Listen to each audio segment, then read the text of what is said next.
कई बार हम किसी हंसते हुए चेहरे को देखकर यह जान ही नहीं पाते कि वह व्यक्ति किस डिप्रेशन में है। हमें अपने सपनों का बोझ हर किसी पर डालने की आदत पड़ जाती है और हम उस व्यक्ति की प्रतिभा जाने भी नहीं अपना सपना उसकी थाली में परोस देते हैं। सुनिए एक ऐसी ही दिल दहला देने वाली रचना जो कि आपको अंदर तक झकझोर कर देने में सक्षम है।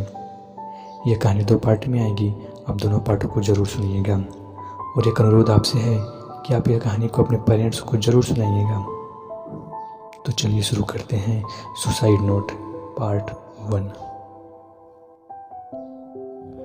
अब मैं और काम नहीं कर सकती, आखिर इतने सारे प्रोजेक्ट कौन देते हैं भाई, काव्या ने उबासी लेते हुए कहा। अरे यार, तुमको नींद के अलावा और भी कोई काम है या नहीं? मुझको तो लगता है कि तुम कुंभकर्ण कहीं अवतार हो।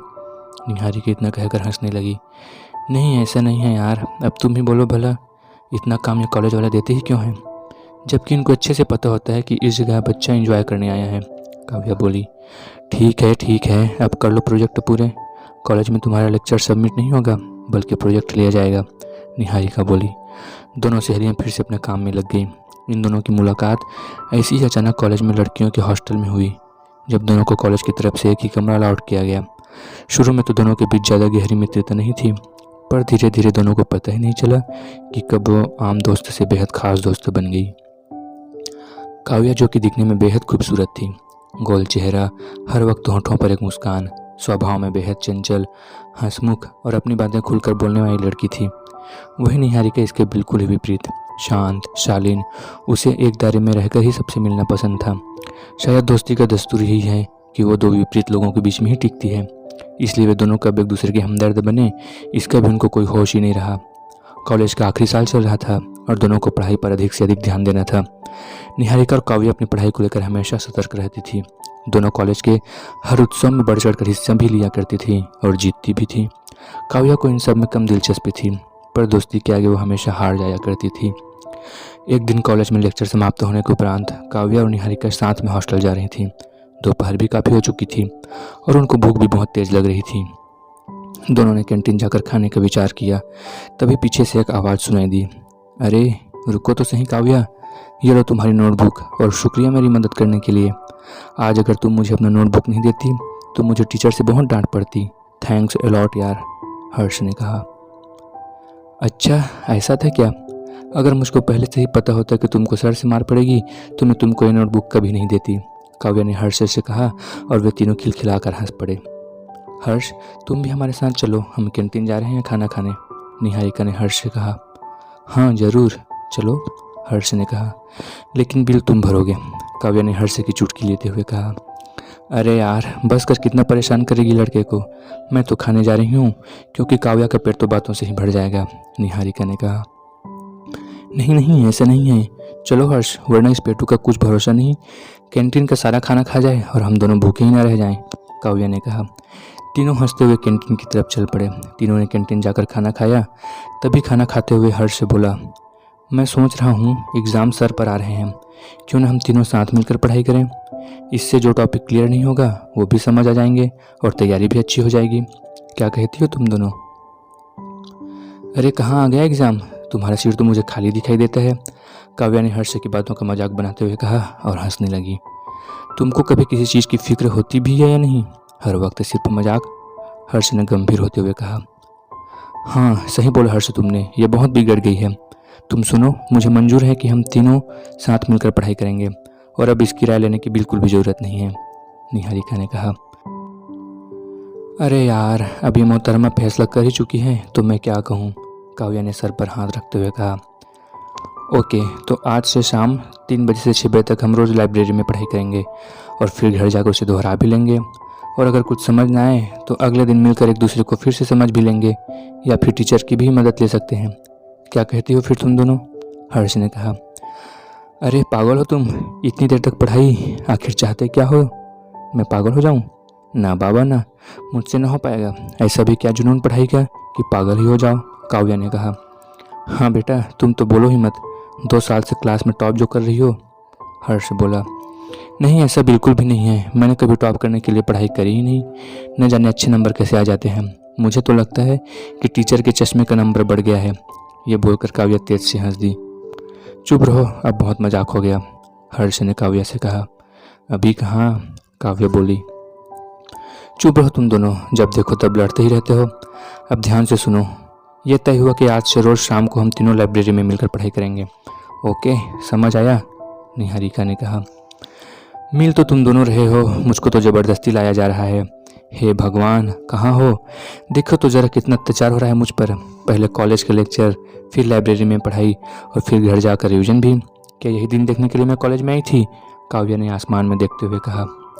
हो गया तुम्हारा ड्रामा या अभी और बाकी है? हर्ष ने काव्या से पूछा। तुमको तो मेरा दर्द ड्रामा ही लगेगा, काव्या हर्ष से बोली। तो फिर मिलते हैं शाम को, अभी मैं चलता हूँ। Take care, bye. मैंने सुना है जाने वाले कभी लौट कर नहीं आते, काव्या ने हर्ष की तरफ देख कर कहा। तुम कभी नहीं सुधरोगी, बाय। इतना कहकर हर्ष चला गया। काव्या और निहारिका भी खाना खाकर हॉस्टल में चली गई। अभी घड़ी में 1 बज रहे थे। दोनों ने सोचा क्यों ना थोड़ी देर आराम कर लिया जाए, शाम को तो पढ़ाई करनी ही है। दोनों थोड़ी देर के लिए सो गई। उन्होंने 2:30 बजे का अलार्म फ़ोन में सेट किया ताकि वो समय पर लाइब्रेरी पहुंचकर पढ़ाई कर सके। कुछ घंटों बाद घड़ी का अलार्म बजा। दोनों बेमन से उठी और फ्रेश होकर लाइब्रेरी जाने की तैयारी करने लगी। लाइब्रेरी हॉस्टल से 5 मिनट की दूरी पर ही स्थित था। दोनों बाहर निकलकर हॉस्टल के गलियारे से होते हुए जल्द ही लाइब्रेरी पहुंच गई। हर्ष बाहर ही खड़ा उनका इंतजार कर रहा था। अरे तुम तो समय के बड़े पाबंद हो, बिल्कुल समय पर आ गए। फिलहाल तो अभी भी 3 बजने में 5 मिनट बाकी हैं, निहारिका ने मुस्कुराते हुए कहा। नहीं तो, ऐसा तो बिल्कुल भी नहीं, समय का पाबंद और वो भी मैं। ऐसा मजाक तो ना करो, बस आज न जाने कैसे समय पर पहुंच गया। हर्ष ने निहारिका की तरफ देखकर मुस्कुरा कर बोला। चलो अब बता भी दो कि तुमको यहाँ लाइब्रेरी में गार्ड की नौकरी मिल गई है। तभी देखो गेट पर ही खड़े मिल गए हो, वो भी समय से पहले, काव्या ने हर्ष के कंधे पर हाथ मारते हुए कहा। ये देखो निहारिका, इसको, ये लड़की सिर्फ मेरा मजाक बनाना ही जानती है, हर्ष ने नाराजगी जाहिर करते हुए कहा। अरे अब तुम दोनों फिर से शुरू ना हो जाना, चलो अब अंदर चलो, निहारिका बोली।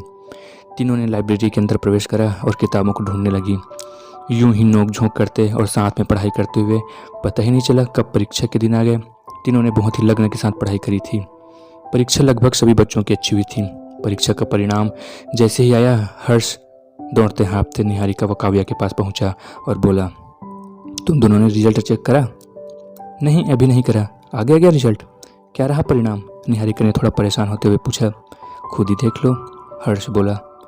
चलो अब बता भी दो क्या परिणाम है, अब परेशान ना कर, निहारिका ने कहा।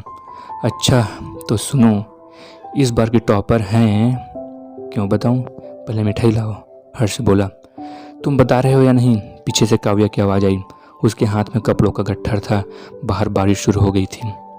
अरे जो हुक्म आपका शैतान, हर्ष ने आंख मारते हुए कहा।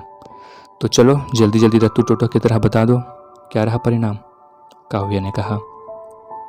हर्ष बोला, तो इस बार की टॉपर हैं।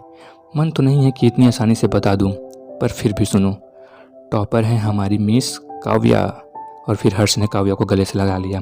निहारिका भी खुशी से काव्या के गले लग गई। हर्ष ने फिर से बोलना शुरू किया, और हमारी दूसरी टॉपर हैं मोहतरमा आप। क्या मैं? निहारिका ने कहा। जी हाँ आप, हर्ष बोला। निहारिका के आंसू निकल गए। तीनों ने एक दूसरे को गले लगा लिया। और भाई साहब आपके? काव्या ने बीच में रोना धोना रोकते हुए पूछा। जी मैं 5वें नंबर पर हूँ, पर कोई गम नहीं, आखिर ज़िंदगी में पहली बार इतने अच्छे नंबर आए हैं मेरे, हर्ष बोला। अच्छा, दोनों ने एक साथ कहा और हंसने लगी। हर्ष बोला, एक और बात, कॉलेज में सर ने कहा था जिन बच्चों ने इस बार टॉप किया है उनके पेरेंट्स को बुलाकर उनके सामने बच्चों को सम्मानित किया जाएगा, तो अपने घर वालों को फ़ोन कर दो। हाँ हाँ क्यों नहीं बंदर जी, काव्या ने हर्ष का गाल खींचते हुए कहा। मेरे साथ ऐसी मस्ती न किया कर पगली, प्यार हो जाएगा, हर्ष बोला। अच्छा प्यार, रुक तेरे प्यार की तो। काव्या ने तकिया उठाकर हर्ष की तरफ फेंका और हर्ष ने निहारिका की तरफ। आज तीनों ने जी भरकर मस्ती करी। परीक्षा की वजह से तो वह भूल ही चुके थे कि मस्ती क्या होती है। रात का खाना तीनों ने साथ खाया और ढेर सारी बातें भी की। आखिर रात के 10 बज गए। फिर भी हर्ष का आज घर जाने का मन नहीं था। बेमन से उसने दोनों को बाय कहा और घर की तरफ चल दिया।